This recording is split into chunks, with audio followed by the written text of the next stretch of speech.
Samantha हमेशा से सोचती थी कि उसके परिवार का घर साधारण था, कुछ भी खास नहीं। एक शांत पड़ोस में स्थित यह एक आरामदायक 2 मंजिला घर था, जिसमें एक सफेद पिकेट बोर्ड और एक अच्छी तरह से बनाए रखा बगीचा था।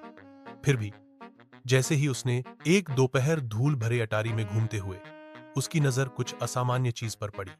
दूर कोने में भूली हुई पेटियों के ढेर के नीचे उसने फर्श के तख्तों के नीचे छिपा हुआ एक संकीर्ण ट्रैपडोर देखा।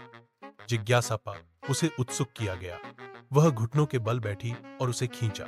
नीचे स्थित छोटा सीढ़ीदार मार्ग एक धुंधले बासी सुरंग की ओर जाता था।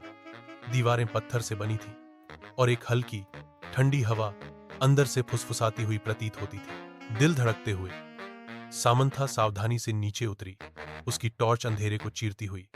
सुरंग उसकी अपेक्षा से कहीं अधिक लंबी फैली हुई थी। पृथ्वी के नीचे मुड़ती और मुड़ती हुई वह हिला नहीं सकी।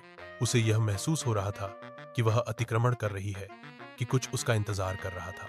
एक अनंत काल की तरह लगने के बाद सुरंग आखिरकार एक छिपे हुए कमरे में खुल गई। दीवारें पुरानी किताबों की अलमारियों से भरी थीं, अजीब चमड़े से बंधे संस्करणों से भरा हुआ। कमरे के केंद्र में एक पुरानी मेज धूल भरे कागजात और पत्रिकाओं से घिरी हुई थी। जैसे ही सामंथा दस्तावेजों को पढ़ रही थी, उसके हाथ कांप रहे थे। रिकॉर्ड, डीएस ने मना किए गए अनुष्ठानों और गुप्त समाजों के बारे में बात की।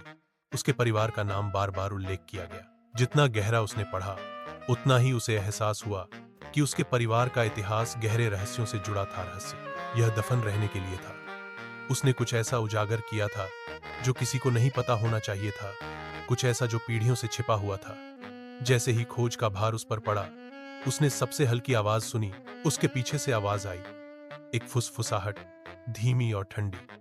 वह अकेली नहीं थी। बहुत बढ़िया। यहां एक मजेदार विस्तारित कहानी की शुरुआत है, जो एक डायनासोर स्कूल जा रहा है।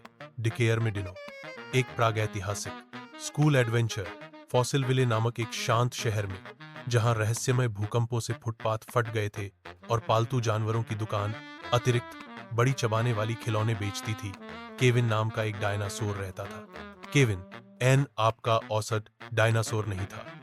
एक के लिए वह चश्मा पहनता था, मोटे गोल, जो हमेशा उसकी थूथन से नीचे फिसल जाते थे। दूसरा, वह 7 टन का हरा पपड़ीदार पूंछ हिलाने वाला टी रेक्स था, जिसका बहुत विनम्र रवैया था।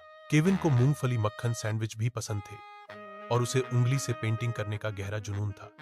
लेकिन केविन की एक समस्या थी, वह कभी स्कूल नहीं गया था। एक धूप वाली सुबह केविन एक चमकीली चीख खोजने के लिए उठा।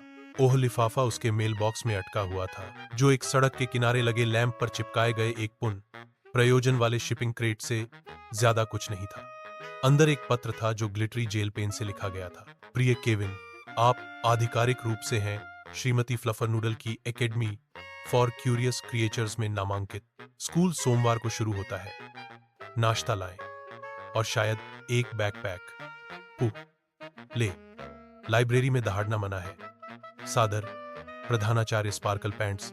केविन ने इतनी जोर से हांफते हुए एक पूरा पेड़ अंदर खींच लिया। उसने उसे बाहर थूका, एक उलझन में पड़े गिलहरी के साथ। फिर